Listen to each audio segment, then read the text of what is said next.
موت کے بعد ایسی کوئی قوی علامت موجود نہیں ہے کہ جس سے بندے کے صالح اور متقی ہونے کی دلیل لی جائے۔ ہاں البتہ کبھی میت کے چہرے کی خوبصورتی یا مسکراہٹ کی وجہ سے اس کی چمک یا اس جیسی کسی اور نشانی سے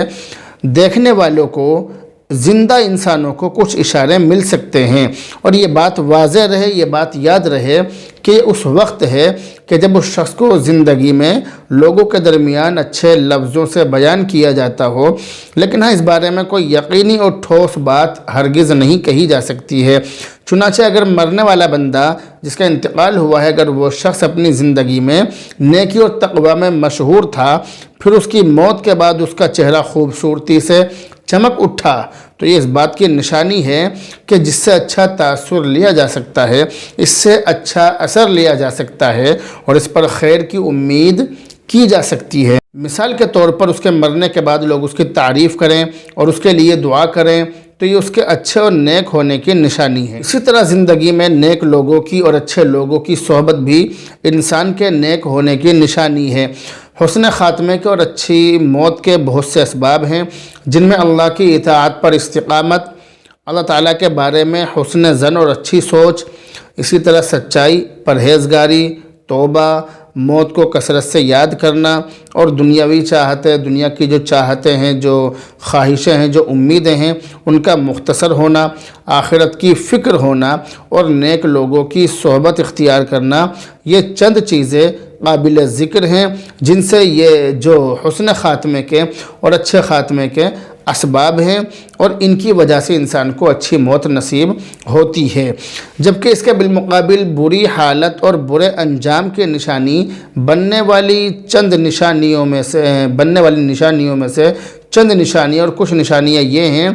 سب سے پہلی یہ ہے کہ بندہ اپنی موت کے وقت اللہ تعالیٰ کے بارے میں بدگمانی کا شکار ہو، اللہ تعالیٰ کے بارے میں الٹا سیدھا سوچتا ہو کہ اللہ تعالیٰ تو میرے ساتھ برا ہی کرے گا، اللہ تعالیٰ تو مجھے جہنم میں ہی ڈالے گا، اللہ تعالیٰ نے تو میرے نصیب میں جہنم ہی لکھ دی ہے۔ اس طرح کی اللہ تعالیٰ کے بارے میں بدگمانی کرنا، یہ بری موت کی اور مرنے کے بعد انسان کے ساتھ برا انجام ہونے کی نشانی ہے۔ دوسری چیز یہ کہ اللہ تعالیٰ کی نافرمانی کرتے ہوئے کسی کا انتقال ہو، جیسے نماز نہ پڑھنا، شراب پینا، زنا کرنا، یا اس سے علاوہ چوری چکاری کرنا، اس کے علاوہ کچھ اور غلط کام کرنا، ان غلط کاموں کو کرتے ہوئے اس کی موت ہوئی ہو تو بھی اس کے لیے خطرے کی گھنٹی ہے۔ تیسری بات یہ ہے کہ بندے کو توبہ کی توفیق ہی نہ ملے، جس کا انتقال ہوا ہے اس کو توبہ کی توفیق نہ ملے، اور وہ اپنی سخت گمراہی اور ضلالت میں، گمراہی میں بڑھتا ہی چلا جائے، کسی برائی سے باز نہ آئے، کسی برائی سے نہ رکے، یہاں تک کہ وہ اسی حالت میں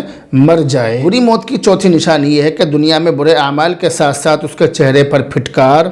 اور سیاہی جیسی علامتیں، سیاہی جیسی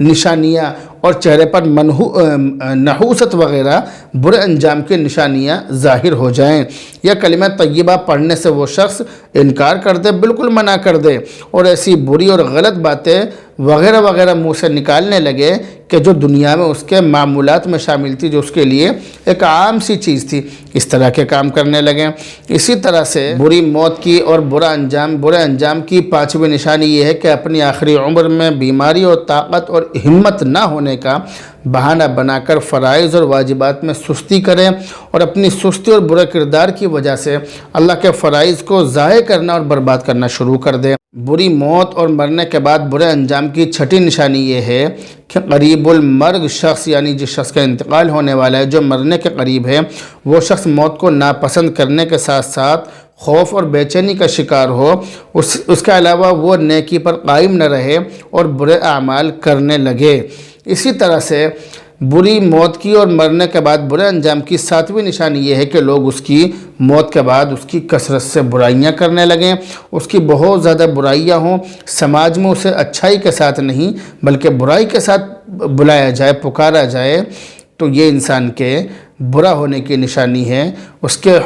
برے خاتمے کی نشانی ہے۔ یہ نشانیاں جس کے اندر پائی جائیں سمجھ لو کہ اس کا انجام برا ہے اور برا ہونے والا ہے۔ تو یہ کچھ چیزیں میں نے آپ کو بتلائی ہیں، امید ہے کہ ان سے آپ کو اندازہ ہو گیا ہوگا کہ مرنے کے بعد کس کا انجام اچھا ہوگا اور کس کا برا ہوگا، کس کی موت اچھی آ رہی ہے یا اچھی آئے گی اور کس کی موت بری آ رہی ہے یا بری آئے گی۔ ان تمام چیزوں سے، ان تمام نشانیوں سے اندازہ لگایا جا سکتا ہے۔